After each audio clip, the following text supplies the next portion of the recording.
প্রিয় দর্শক, আমরা আছি জাহাঙ্গীরনগর বিশ্ববিদ্যালয়ের একটি হল, আলবেরন হলে। এখানে সার্বিক পরিস্থিতি আমরা জানার চেষ্টা করবো একজন প্রার্থীর মুখ থেকে। আচ্ছা, আপনি কোন প্ল্যান থেকে মূলত নির্বাচন করছেন? আচ্ছা, আমার নাম সরণ ইহসান। আমি সম্প্রতিক প্যানেল থেকে কেন্দ্রীয় সংসদের সাধারণ সম্পাদক পদপ্রার্থী।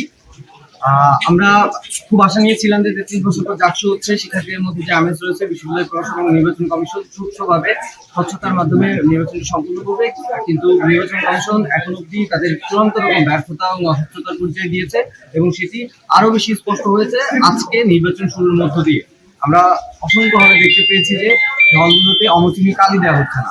পোলিং এজেন্ট যুক্ত করার কথা আমাদের গতকাল রাত 2টার পরে কনফার্ম করা হয়েছে এবং পোলিং এজেন্ট যখন আমাদের হলে হলে গেছে, তাদেরকে পোলিং এজেন্টকে অন্তর্ভুক্তির ক্ষেত্রেও নানান ধরনের বিপাকে ফেলা হয়েছে। তেমনি ভাবে আমি আরো একটা বিষয় অ্যাড করতে চাই, পোলিং এজেন্টদেরকে তারা অনুৎসাহিত করছে, পোলিং এজেন্টরা যেন বিপদে পড়ে, এই জন্য তাদেরকে বলা হচ্ছে যে ছবি সহ আইডি কার্ড লাগবে, ছবি সহ আলাদা ছবি প্রিন্ট করে তাকে নিয়ে যেতে হবে। এখন প্রবলেমটা হচ্ছে যে এইটা পুরোপুরি চাচ্ছে যে বিশ্ববিদ্যালয় প্রশাসন বা নির্বাচন কমিশন যেন কোনো পক্ষের থেকে পোলিং এজেন্ট না থাকে, তাদের কারচুপি করতে সুবিধা হয়, তারা যেন হচ্ছে নিজেদের মতো করে ভোট কারচুপি করতে পারে। এই জন্য তারা এই ধরনের অসহযোগিতা, অস্বচ্ছ এবং হচ্ছে যে পুরোপুরি পক্ষপাত দুষ্ট এই ধরনের আচরণ করছে। আমরা মনে করি যে জাহাঙ্গীরনগরের শিক্ষার্থীরা অবশ্যই এর উচিত জবাব দেবে। সেটা ব্যালটে যেমন দেবে, ঠিক তেমনি হবে নির্বাচন কমিশন, বিশ্ববিদ্যালয় প্রশাসন সবাইকেই দেবে। তারা নির্বাচনী তফসিল ঘোষণার পর থেকে এখন অব্দি যে ফাজলামো গুলো করতেছে, আমি স্পষ্টভাবে বলতে চাই যে তারা ফাজলামোই করতেছে।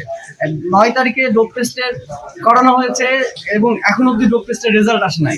ডোপ টেস্ট যারা করানো হলো, ডোপ টেস্টের যে একজন প্রার্থীকে ডোপ টেস্ট করানো হলো, কেউ পজিটিভ আসবে কেউ নেগেটিভ আসবে, সেই রেজাল্ট তারা কখন দেবে? নির্বাচনের পরে। এইগুলো কোনো ধরনের সিদ্ধান্ত তারা এখন অব্দি দিতে পারে নাই এবং তাদের কোনো স্পষ্টতাও নাই কোনো কাজে। ভোট গণনার ক্ষেত্রে তারা যে ধরনের ইয়ে রাখছে, যে কেন্দ্রগুলো আপনারা জানেন যে জাহাঙ্গীরনগর বিশ্ববিদ্যালয়ে 21টা হল রয়েছে, 21টা হলে কেন্দ্র রয়েছে।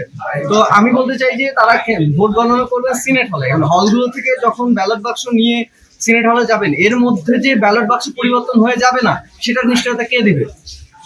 এটাও খুব জটিল একটা প্রবলেম। কিন্তু এই সব বিষয়ে প্রার্থীরা যারা আছেন তাদের কাছে কোনো স্বচ্ছতা নিশ্চিত করেনি বিশ্ববিদ্যালয় প্রশাসন, ঠিক তেমনি ভাবে আমরা মনে করি শিক্ষার্থীদের কাছেও কোনো স্বচ্ছতা নিশ্চিত করেনি।